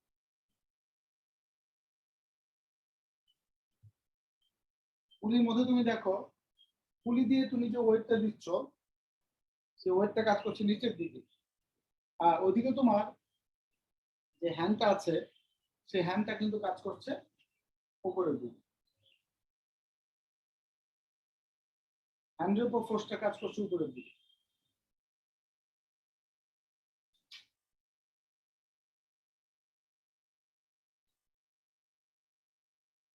এখন এই জায়গাটায় আমরা দেখবো যে ফোর্সটা কাজ করছে সেটা উপরের দিকে, ঠিক আছে? ওই ফোর্সটা কিন্তু দেওয়া আছে এখানে। এখন ওরা বলছে বলো তো কত ফোর্স তুমি অ্যাপ্লাই করছো বাই দ্য পুলি। আমি আবারও বলছি পুলি কিন্তু নিচে ফোর্স দিলেও পুলি মধ্যে দিয়ে যে তোমার থ্রেডটা গেছে যে স্ট্রিংটা গেছে রশিটা গেছে সেটা কিন্তু হাতটা বেঁধে রেখেছে। তার মানে পুলি ওয়েটটা নিচে দিয়ে কাজ করলে হাতের উপর ফোর্সটা উপর দিকে। এরকম একটা ডায়াগ্রাম আমাদের একেবারে ফিগারের ডায়াগ্রাম দেওয়া আছে, চিন্তার কোনো কারণ নেই। তুমি তোমাকে ওইটা থেকেও এগুলো সব বসাতে হতো, এরকম একটা বডি আঁকতে হতো, তাহলে তোমার জন্য একটু কষ্ট হতে পারে। তো ওরা এই জিনিসটা হুবহু ফিগারের ডায়াগ্রামে দিয়ে দিচ্ছে। এখন বলছি calculate the force F needed to keep the leg in the horizontal position. এটা লেগই আসলে। তো অ্যান্টি ক্লকওয়াইজ ডাইরেকশনে ফোর্সটা কি স্যার? হ্যাঁ স্যার অ্যান্টি ক্লকওয়াইজ ডাইরেকশনের ফোর্সটা কি sir? Weight, central gravity weight কাজ করতেছে। জি স্যার, জি স্যার। অ্যান্টি ক্লকওয়াইজ ডাইরেকশনের ফোর্সটা হচ্ছে ওই যে ইয়েকে সরি অ্যান্টি ক্লকওয়াইজ যে ফোর্সটা দেখাচ্ছে দুইটাই তো অ্যান্টি ক্লকওয়াইজ নাকি? So ওয়েটটা ক্লকওয়াইজ, এফ হচ্ছে অ্যান্টি ক্লকওয়াইজ। হ্যাঁ, ওয়েটটা হচ্ছে ক্লকওয়াইজ আর এখানে পিভট কোনটা? পিভটের রেসপেক্টে ওয়েটটা কিন্তু ক্লকওয়াইজ, বোঝার চেষ্টা করো। এবং সেই ওয়েটটা কিন্তু সেন্টার অফ গ্র্যাভিটি। আর পিভটের রেসপেক্টে ওই যে এফ যে ফোর্সটা তুমি জিজ্ঞেস করলা এটা কি? এটা ওই যে ফোর্স লেখা আছে না, এই যে এই ফোর্সটা, এটা এই যে ফোর্স লেখা আছে, জি স্যার। এদিকে ওয়েট কাজ করছে নিচের দিকে আর এই ফোর্স কাজ করতেছে উপরের দিকে অ্যান্টি ক্লকওয়াইজ। তার মানে এই আমরা লিখবো যে এখন খুব সিম্পল, ক্লকওয়াইজ মোমেন্ট হিপ জয়েন্টের রেসপেক্টে 120 into 34 equals to f into কত বলতো? f এর সাথে ডিসটেন্স কত?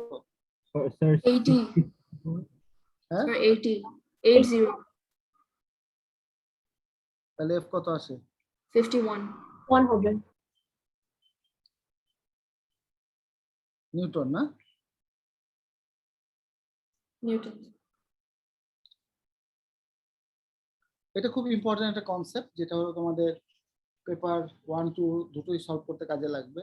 টার্নিং ইফেক্ট অফ ফোর্স, এই জন্য এই পার্টে আমি একটু বেশি কোশ্চেন রেখেছি যাতে তোমরা মানে স্যার আমাকে আরেকটু বুঝাবেন। হ্যাঁ তো ওইটা আরেকটু বুঝাবেন। এটা না? Yes sir. আচ্ছা নোহা আছো? Noha, yes sir. নোহা তুমি একটু এক্সপ্লেন করো, এটা আমিও শুনি তোমার কেমন বুঝলা। এই যে এই জিনিসটা আমি একবার বলছি, এবার তুমি একটু বলো যে কোশ্চেনটা হচ্ছে যে এখানে পা লেগ বলে দিচ্ছে স্পষ্ট, এটা লেগ প্লাস্টার করে এভাবে ঝুলায় রাখা হচ্ছে। ঝুলায় রাখবে কিভাবে? ওই পাশে তো যার যেরকম, কারণ এটা ফিক্সড কোনো ওয়েট থাকলে তো দেখা যাচ্ছে যে ব্যালেন্স করা যাবে না। ওই জন্য মোটামুটি একটা আছে স্ট্যান্ডার্ড ওয়েট দেওয়া আছে, ওয়েট দিয়ে এই পাটাকে হরাইজন্টাল রাখা, এটা হচ্ছে কাজ। এখন ছোট বাচ্চাও যদি এখানে পা এভাবে, মানে কারণ প্রথমে যাতে কোনো মতে পা না নড়ে, হরাইজন্টাল রাখতে হয়। পার যখন হাড্ডি গুলা যখন কোনো ভেঙে টেঙে যায়, বা যখন এটাকে তোমার একটা ফিজিওথেরাপি যারা আছে তারা যখন ওই একটার সাথে একটা জোড়া লাগায় দেয়, বিভিন্ন প্রসেস আছে, তখন ওই হাতটাকে একেবারে ধরে রাখে ওরা নন স্টপ, একেবারে কোনো মানে একদম ধরে রাখে, মানে হরাইজন্টাল করে রাখে। কারণ হরাইজন্টাল করে রাখতে গেলে কি করতে হবে, মেকানিজমটা কি, ঠিক আছে? আমাদের এখানে কি কি ফোর্স কাজ করছে, এখানে পিভট কোনটা আর ফোর্স কোনটা, এবং কিভাবে এই মোমেন্টটা ব্যালেন্স হচ্ছে, এটা নিয়েই কথা বলবো। আমি একটু আগায় দিছি তোমাকে যে কিভাবে ফোর্স গুলো কাজ করে, মোমেন্ট কোন পয়েন্টটা, এবং আমাকে বলছে যে what force is needed to make the leg horizontal. বলো। আচ্ছা, তো এখানে স্যার স্ক্রিনশটটা স্ক্রিনশট চলে গেছে না? ওকে।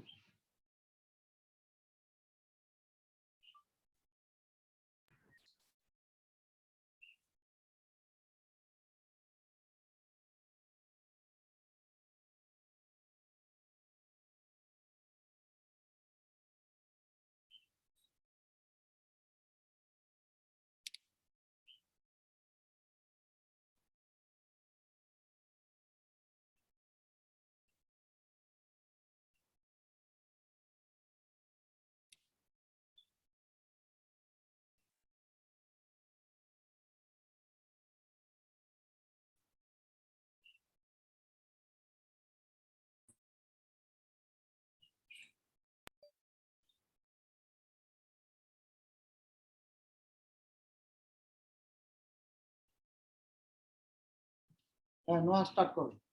Yes, sir. So এখানে hip jointটা হচ্ছে pivot.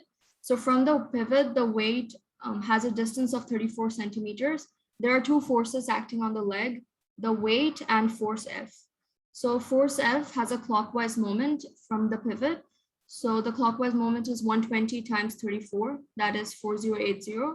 And force F has an anti-clockwise moment on the leg if you take the pivot as the reference point.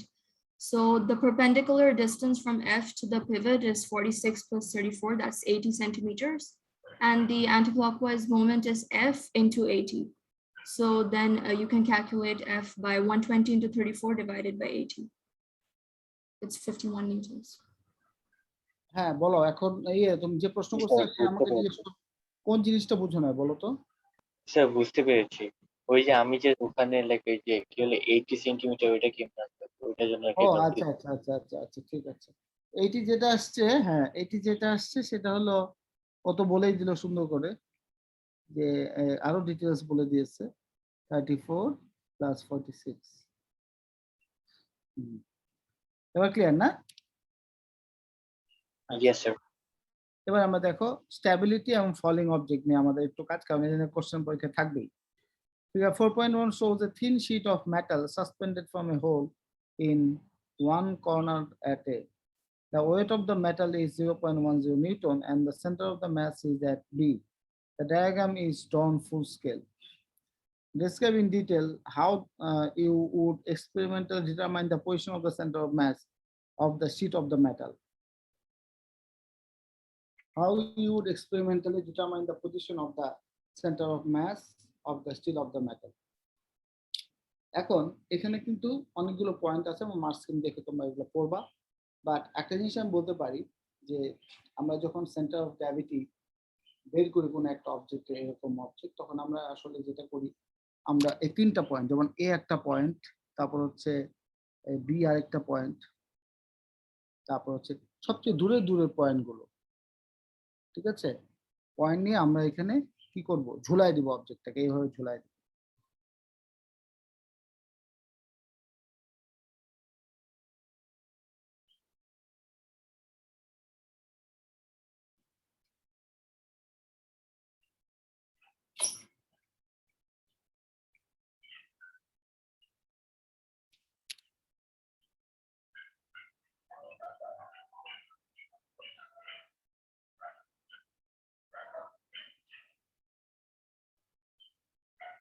ঝুলাই দেওয়ার পর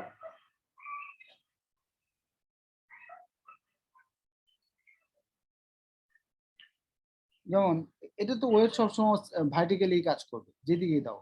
কারণ তুমি যদি এতে দাও তাহলে দেখবা যে আমরা যদি এ পয়েন্টে এভাবে ঝুলাই দিই, বি পয়েন্টে ঝুলাই দিই, তখন কিন্তু এটা কিন্তু আমার একটা ওয়েট তো সবসময় সেন্টার অফ গ্র্যাভিটিতে কাজ করবে।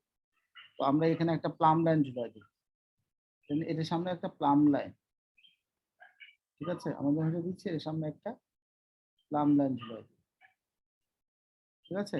তাহলে পরে আমরা যদি এখান থেকে একটা প্লাম লাইন মানে প্রথমে এটাকে আমরা একটা নিডলের মধ্যে এই ছিদ্রটা ওই নিডলের মধ্যে দিয়ে আমরা এটা ফ্রিলি দেখবো যে এটা ফ্রিলি সুইং করছে কিনা। ফ্রিলি সুইং করতে হবে, ফ্রিলি সুইং না করলে কিন্তু আমরা পাবো না। ফ্রিলি সুইং করে আমরা এরকম একটা প্লাম লাইন তো চিনো, প্লাম লাইন হচ্ছে এরকম একটা পেন্ডুলামের মতো আর কি, দিয়ে এখানে একটা ওয়েট ঝুলায় দেয়, এটা প্লাম লাইনের সুবিধাটা হচ্ছে এটা সবসময় ভার্টিক্যাল থাকে। প্লাম লাইন ইউজ করে কিন্তু এই যে বড় বড় বিল্ডিং গুলো তৈরি, 10 তলা 50 তলা, মানে একটা ওয়ালকে ভার্টিক্যাল কেমনে করবে কিন্তু মিস্ত্রি, রাজমিস্ত্রি, ঠিক আছে। তুমি হয়তো শিক্ষিত হয়েও তুমি ওয়ালকে ভার্টিক্যাল মানে একদম পারপেন্ডিকুলার করতে পারবা না, ভার্টিক্যাল করতে পারবা না। ওরা কিন্তু ঠিকই দেখুন সমস্ত বিল্ডিং কিন্তু ভার্টিক্যাল লাইন, ওয়ালটা কিন্তু ভার্টিক্যাল, একটু আঁকা বাঁকা না। কিভাবে হলো? এটা হয়েছে প্লাম লাইনের বদলে, প্লাম লাইনের বদলতে। তাহলে প্লাম লাইন যদি এখানে ঝুলাই দেওয়া হয় তাহলে আমরা বুঝবো যে এটাই ভার্টিক্যাল লাইন এবং এদিক দিয়ে ওয়েট কাজ করবে। আবার এদিক দিয়ে এই পয়েন্টে আরেকটা প্লাম লাইন ঝুলাই দিব, এবং এটা এখানে এই কোশ্চেনের যে 4-5টা পয়েন্ট আছে, যে 4-5টা পয়েন্ট তোমরা একদম মার্কসিম দেখে ঝরঝর করে মুখস্থ করবে, ঠিক আছে। আর এটা অবশ্যই এই পয়েন্টে মিট করবে সেন্টার অফ গ্র্যাভিটি। আমরা এই দুটো পজিশন থেকে যদি আমরা এরকম প্লাম লাইন ঝুলাই দেই, দুটো পজিশন থেকে, দুটো পজিশন দুটো লাইন অবশ্যই একটা পয়েন্টে যাবে। আর একটা থার্ড পয়েন্ট চুজ করতে পারো, ঠিক আছে, একটা থার্ড পয়েন্ট নিতে পারো, সেটা হচ্ছে মানে 3টা ফার্দেস্ট পয়েন্ট আর কি নিবা, নিলে এখানে একটা আবার প্লাম লাইন ঝুলাই দাও, এইটা হোল করবা, হোল করার পর এমনভাবে হোল করবা যাতে এটা তোমার খুব ফ্রিলি সুইং করতে থাকে, রাইট। এবং 3টা হোল থেকে প্লাম লাইন ঝুলাই দিবা, ঝুলাই দেওয়ার পর এখানে রুলার দিয়ে এরকম লাইন টানবা, এটা যে পয়েন্টে মিট করবে সেটা হচ্ছে সেন্টার অফ গ্র্যাভিটি। এভাবে আমরা সেন্টার অফ গ্র্যাভিটি বের করি, ওকে। আচ্ছা, এখন ওরা অবশ্য পরের পুরো কোশ্চেন এর বলেছে যে weight of the metal is 0.10 newton and the centre of mass is at B. Centre of gravity কোথায় আছে? মাস বি পয়েন্টে আছে, বলে দিচ্ছে, এই যে বি পয়েন্ট। এখন the diagram is drawn full scale, এটা কিন্তু ফুল স্কেল ডায়াগ্রাম। তাহলে describe in detail how you would experimentally determine the position of the center of mass of the sheet of metal, position of the center of mass।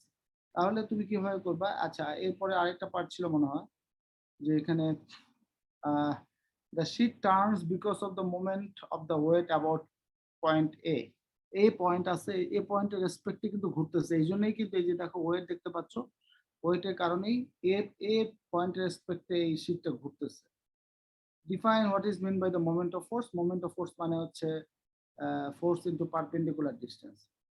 আচ্ছা, using a distance measured on figure 4.1, calculate the moment of the weight about point A. State clearly which distance you measured and give the unit of final answer. কিন্তু অনেক ছেলেপেলে পারে না এই কোশ্চেনটা দিলে, ওরা মনে করে যে এই যে এ আর বি, এ বি ডিস্টেন্স রাখলে ফোর্স তো জানেই, আমাদের ফোর্স ইনটু ডিস্টেন্স না, যেটা করে ফোর্স তো আমরা জানি এটা, আর ডিস্টেন্স কোনটা? ডিস্টেন্স হচ্ছে এখন আমরা যেটা করবো সেটা হলো ডিস্টেন্স, এটা পারপেন্ডিকুলার রাখতে হবে, কারণ লাইন অফ অ্যাকশন তো একেবারে তুমি চাইলে সারা পৃষ্ঠা জুড়ে রাখতে পারো, ফোর্সের line of action, it's a line of action of the force. এর সাথে পারপেন্ডিকুলার ডিস্টেন্স করতে হবে, পারপেন্ডিকুলার ডিস্টেন্স হচ্ছে জাস্ট এখান থেকে পারপেন্ডিকুলার রাখো এবং স্কেল দিয়ে এই ডিস্টেন্সটা মাপো। যেহেতু বলছে ফুল স্কেল, তাহলে এখানে যা পাবো এটাই আমার লেন্থ, ওরা কিন্তু লেন্থ আমাকে দেয় নাই, বলছে ডায়াগ্রামে যা আছে সেখান থেকে আসো এবং তুমি কোন পজিশনটা নিচ্ছ আমাকে ক্লিয়ারলি দেখাও কোশ্চেনে, তখন তুমি কিন্তু ফোর্স তো আছেই, ফোর্স আছে না এখানে, ফোর্স কিন্তু আছে, সেই ফোর্স হচ্ছে 0.10।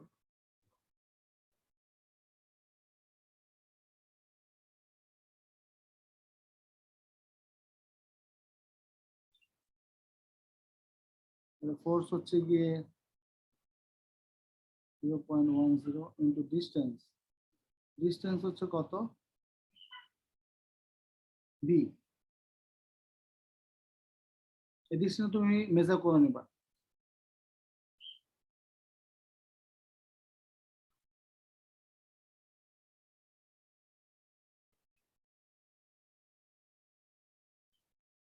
তারপর আনসার বসাই দেবে।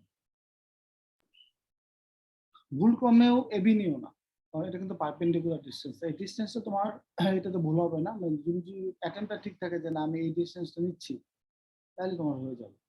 আর আরেকটা জিনিস এখানে কাজ করে, সেটা হলো গিয়ে যে আমরা কিভাবে এই প্রসেসটা রান করব সেটা পুরোটা এক্সপ্লেন করা। এটা বইতেও আছে, ইকুয়েশন সহ, যে 3টা পয়েন্টে 3টা হোল করা, ফার্থেস্ট পয়েন্টগুলোতে 3টা হোল করা, হোল করে তারপর সেখান থেকে আমরা কি করবো, ওখান থেকে একটা আমরা প্লাম লাইন ঝুলাই দিব। প্লাম লাইন যখন ঝুলাই দিব, সেই প্লাম লাইন বরাবর আমরা রুলার দিয়ে লাইন টানবো ওই তোমার অবজেক্টের উপর।